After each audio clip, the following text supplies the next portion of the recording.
Hi guys, good day. It's me, Teacher MJ. Our topic for today class, it's all about the properties of proportion. And we're going to use the properties of proportion to find the equivalent. So without further ado, let's do this topic. So once again class, before answering this one is you need to know or you need to master the properties of proportion. So we do have 6 properties of proportion. I will just put the link on the description down below with regards to the properties of proportion. You need to see the first video before answering this one class. Alright, so let's start with number 1. If 8 over x is equals to 3 over y, then 8 over 3 is equals to blank over blank. So what have you noticed class? That's correct. 3 becomes the denominator of 8. So therefore, it's been interchanged, right? The means have been interchanged. So therefore, we can apply the alternation property. So therefore, our answer for this one, this becomes x. Then simply copy y. We just simply interchange the means class. This one. Always remember class, in alternation property, we can only interchange the means or the extremes one at a time. So in this scenario, we just simply interchange the means, so simply copy the extremes, 8 and y. That's it class. This is the answer for number 1. And the property, that's the alternation property. Let me just write the property class.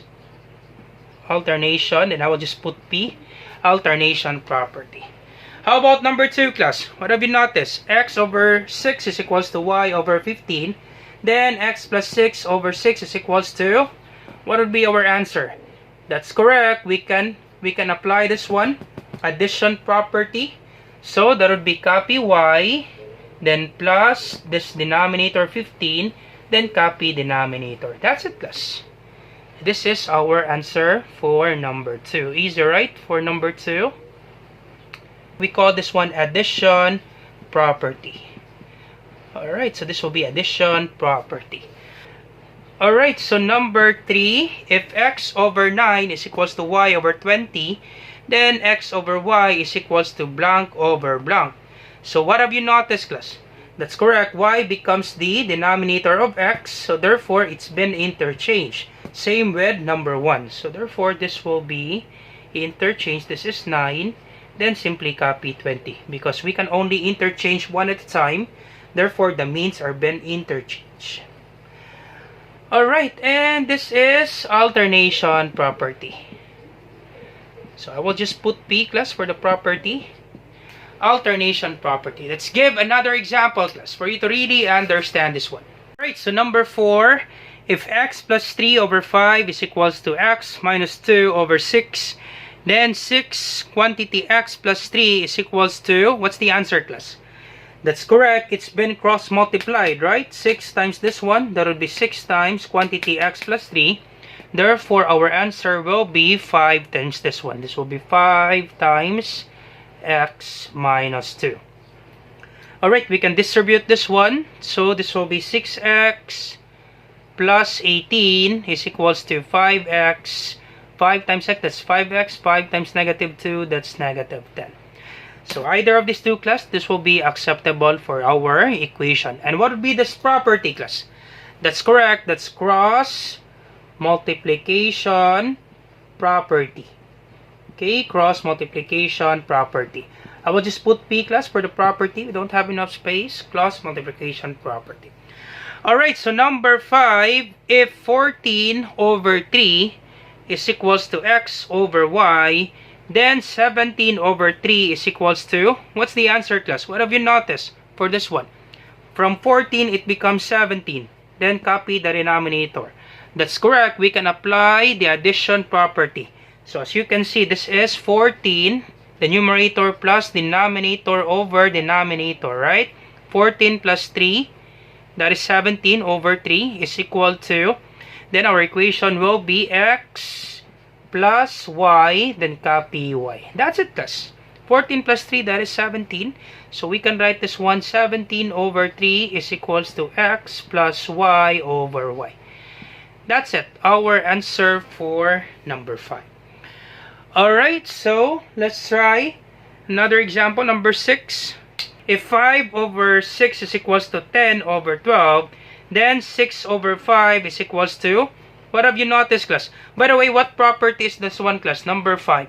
That's correct. That is, let me just write the property for number 5, addition property.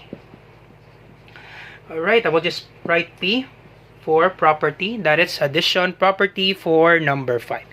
For number 6 class, what have we noticed? 5 becomes the denominator, then 6 becomes the numerator. That's correct. That's the inverse property. So therefore, our answer, we can inverse this one. This 12 becomes the numerator, and this 10 becomes the denominator. That's it, class. That's the answer for number 6. And our property, that's the inverse property. I will just put P, class. We don't have enough space for property. Inverse property. Let's give another example, class. Alright, so last example, let's have 7, 8, 9. So for number 7, if 10 over 6 is equals to 20 over 12, then 4 over 6 is equals to blank over blank. So what have you noticed, class, for this one? From 10, it becomes 4, then 6 denominator. What have you noticed, class? That's correct. We subtract the numerator from the denominator. We can apply the subtraction property, right? This will be 10, then minus the denominator, then copy the denominator. So 10 minus 6, that is 4, then copy the denominator, is equals to, so 10 minus 6, that is 4, then copy the denominator. So this will be 20 minus 12 over 12, right? So are you still with me, class? This one, subtraction property, 10, it becomes 4. Therefore, 10 minus 6, that is 4. Then copy denominator. So this will be 20 minus 12 over 12. So 10 minus 6, that is 4 over 6 is equals to 20 minus 12. What's the answer, class? That's correct. That's 8 over 12. So our answer will be 8 over 12. So this will be 8 over 12. So you can have this equation. Okay, you can have this one, this equation on the upper part. You can have this one or this one. This is just the same, class. So our property, that would be subtraction property. Alright, so subtraction property. Let's have number 8. If C over D is equals to 5 over 9, then C over 5 is equals to blank over blank. So what happens, class? What have you noticed? This 5 becomes the denominator of C. So therefore, it's been interchanged, right? The means are been interchanged. So we can apply the alternation property. So therefore, this will be, so interchange, this will be D, then simply copy 9. C and 9 could never be interchanged. That would be 1 at the time. So we interchange the means, so simply copy the extremes. So that would be C and 9. Alright, so copy 9 and C, then interchange D and 5. So it's been interchanged. Alright, so this will be our answer. And this property, that's alternation property. Easy, right? So once again, if you want to learn more about the properties, feel free to see the link on the description down below. You need to see the first video, class, before answering this one. Alright, so number 9. You try this one, class. Number 9. If 2 over 3 is equals to 8 over 12, then 3 over 2. What would be the answer, class, for this one? Okay, you try number 9, and you put your answer in the comment section down below. So once again, this is Teacher MJ. I hope you learned something new today. If you like this video, do not forget to like, share, and subscribe. You share it to your friends and to your classmates so that we can help more students. Once again, this is Teacher MJ. You have a great day, class. Goodbye for now. Do not forget to answer number 9. Bye-bye!